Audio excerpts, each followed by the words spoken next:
Let's talk monitors. BenQ was kind enough to send me not one, not two, but three of their new RD280U 28-inch 4K plus programming monitors.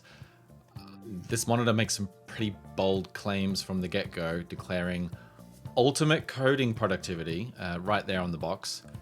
But it also has some fairly unique features to help it stand out from what seems to just be the ever-expanding crowded space of desktop monitors. So why is this monitor 28 inches with better than 4K resolution? What does that mean? Rather than the usual 27 inches and 4K resolution that's pretty common for desktops. Like the three Dell P2715Qs that they're replacing on my desk. Well, that's due to what's probably the most interesting feature of this monitor, which is a 3:2 aspect ratio. What does that mean? Well, regular monitors usually have a 16:9 aspect ratio, matching the aspect ratio of your TV, or like this one behind me here. And then there's the ever increasingly popular ultra wide and super ultra wide monitors with aspect ratios of 21:9 and 32:9 respectively. The last one of those, 32:9, is equivalent to two regular 16:9 monitors side by side. It's a very, very wide monitor. These wider aspect ratios obviously offer more horizontal space for your content and your apps, and they're particularly kind of cool and popular for gaming because you get a very nice sort of enveloping, lots of field of vision filled horizontally. But while they continue to kind of gain popularity on desktops, we see laptops increasingly offering taller ratios, offering more vertical space, which is potentially appealing for fitting more vertical oriented content like documents and web pages, and in the case of developers, code. So this monitor has an aspect ratio of 3:2 and a resolution of 3840 by 2560, offering an extra 400 pixels of height over a regular 4K monitor. That's about 18.5%, while maintaining the same pixels per inch, or PPI, that you'd get with a 27-inch 4K panel. It's about 163 pixels per inch. So what does all that mean? Well, it means that the text is really crisp. It should be crisp, and you can get more of it on the screen. If you've ever used a 4K 27-inch desktop monitor, the text looks really nice. You can run them at various scaling depending on your personal preference. I tend to run mine at 150% scaling in Windows. And this increased size, 28 inches, at taller than 4K, is the same PPI, but you just get more vertical space. So I run it at the same 150% scaling, and it looks just as sharp as the previous monitors that I had. So I've been using these monitors every day for a few months now, and they're good. Text is sharp, colors and brightness are even, and I'm appreciating the extra vertical space at the bottom of the monitor, bottom, top, whatever makes sense to you. The smaller bezels on the top and side compared to my old monitor are really nice. It makes it just look a lot nicer, and I can get them closer together when I tile them sort of side by side in this 3-wide setup. But the bottom has a chin that kind of protrudes out at an odd angle, such that when you butt the two monitors up against each other, you can't really get them flush if you sort of have one monitor angled like that, because the chin at the bottom kind of jams into the other chin. So I had to sit one behind the other ever so slightly to kind of get that nice look when I put the three side by side. I like the halo backlight on the rear of the monitor too. I've already got like soft lighting in my room with some hue lights and things like that. And so the extra backlight being thrown off each of these three monitors onto the back wall is actually kind of cool. And when you turn the PC on in the morning, I resume it from sleep overnight. It's kind of a nice startup sequence with everything coming to life, the keyboard and the monitors and whatnot, and then the backlights on the monitors come on as well, and they turn themselves off again when there's no, after a period of time with no display signal, which is kind of cool as well. I found the monitor's sRGB profile ran a bit warm for my liking, but it was easy enough to adjust. It has a user mode, and you can just bump down RG or B to get it down to where you kind of like, and so I was able to adjust the whites to be a little whiter, which is how I like them, rather than that slightly warmer hue that they were by default. And I'm very happy to report that when I did the exact same thing on all three monitors, I got that, what looked like to my eye the exact same color profile on all three. I don't have any of the hardware or whatnot to test them, but in terms of what it looks like on the screen, I can drag a video call from one monitor to the other and the skin tones don't change, which is fantastic. There's nothing more annoying in a multi-monitor setup when the colors change as you move things between the monitors, or the brightness levels are different. Yeah. So I'm very happy that they're all very consistent. It does also have a KVM, which might be useful if you're more of a single monitor setup person and you've got a laptop and a desktop and you want to be able to switch between them. But that's not really appealing to me in this setup. Although I do use a KVM on this monitor behind me because I have a Mac Mini and my gaming desktop there. And so, as a feature, they are very useful in the monitors that have them. Some of the other features that are targeted at programmers didn't do too much for me.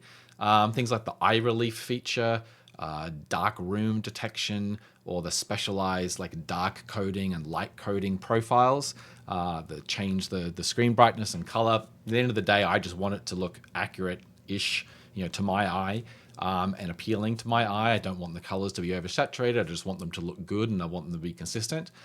So for me, it was really the taller aspect ratio and the nice crisp, 4K plus text rendering that's really stood out and appeals the most. I should probably also mention I found the monitors are quite heavy. They're a fair few many pounds heavier than my previous monitors. They run about 23 pounds each, which is about 10.5 kilos. And I've got them all on one triple monitor arm.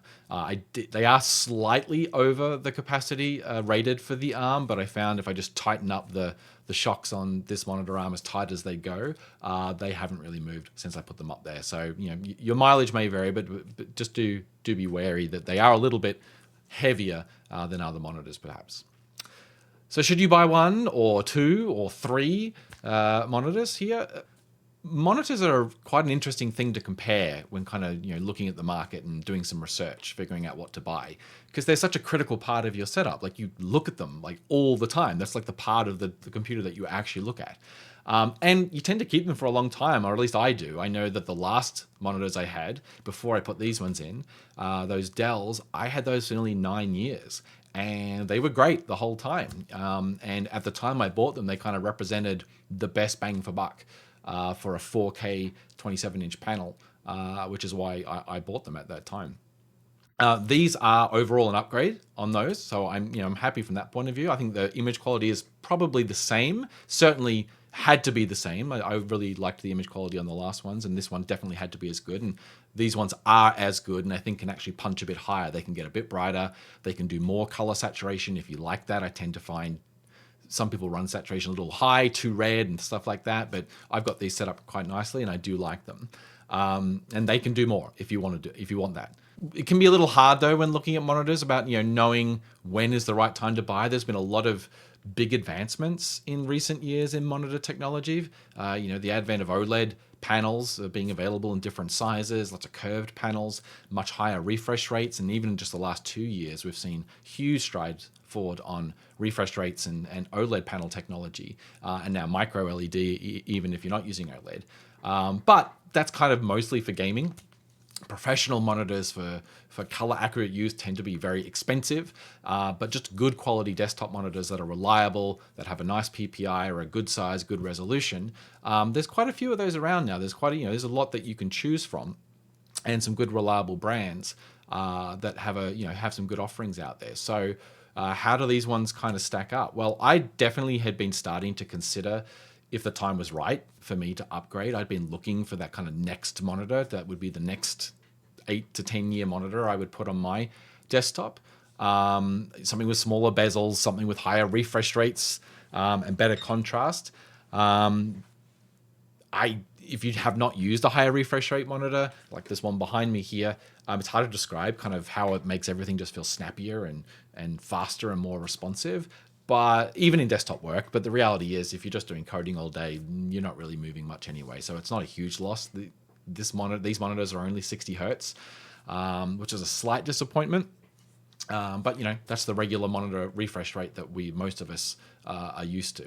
But at the end of the day, if what you do is mostly read content and read and write code, then I think that extra tall real estate really is the appealing part of what BenQ is offering here. And as I said, the image quality and the text rendering quality is excellent. I'm finding it incredibly pleasant to look at all day. As you can see, I kind of like having lots of screen real estate, and I like lots of places for all the places that my content comes from. Email, calendar, there's chat and browsers and music player, and of course coding and the code that comes with it. So these monitors, the RD280U, it retails for what, US $600, and I think at the moment it's being offered for about $550. And in that price, and even a little lower, there's some compelling options that you can look at in the market, but none of them have this taller 3:2 aspect ratio. Like, there are plenty of 4K 27-inch panels, even some 4K 28-inch panels on the market, but none of them are this 3:2 aspect ratio, giving you that extra 18-ish% of content, vertical content on the monitor at the same pixels per inch, at the same effective resolution, which is pretty cool. If this monitor had a higher refresh rate, if it was 120 hertz or 144 hertz, and it ditched the chin on the bottom, which just seems superfluous, so it would be easier to arrange them in a multi-monitor setup, I think they'd be just about perfect for my use case. But honestly, that's a pretty minor gripe at the end of the day. If your primary use case is coding, I encourage you to check these out. You can use the link in the description. I don't think you'll be disappointed, honestly. I know a few people who have reached out and said that they bought these monitors after I was looking at them online, and so far they seem to like them. So thanks again to BenQ for sending these monitors to me, and I hope you found this useful.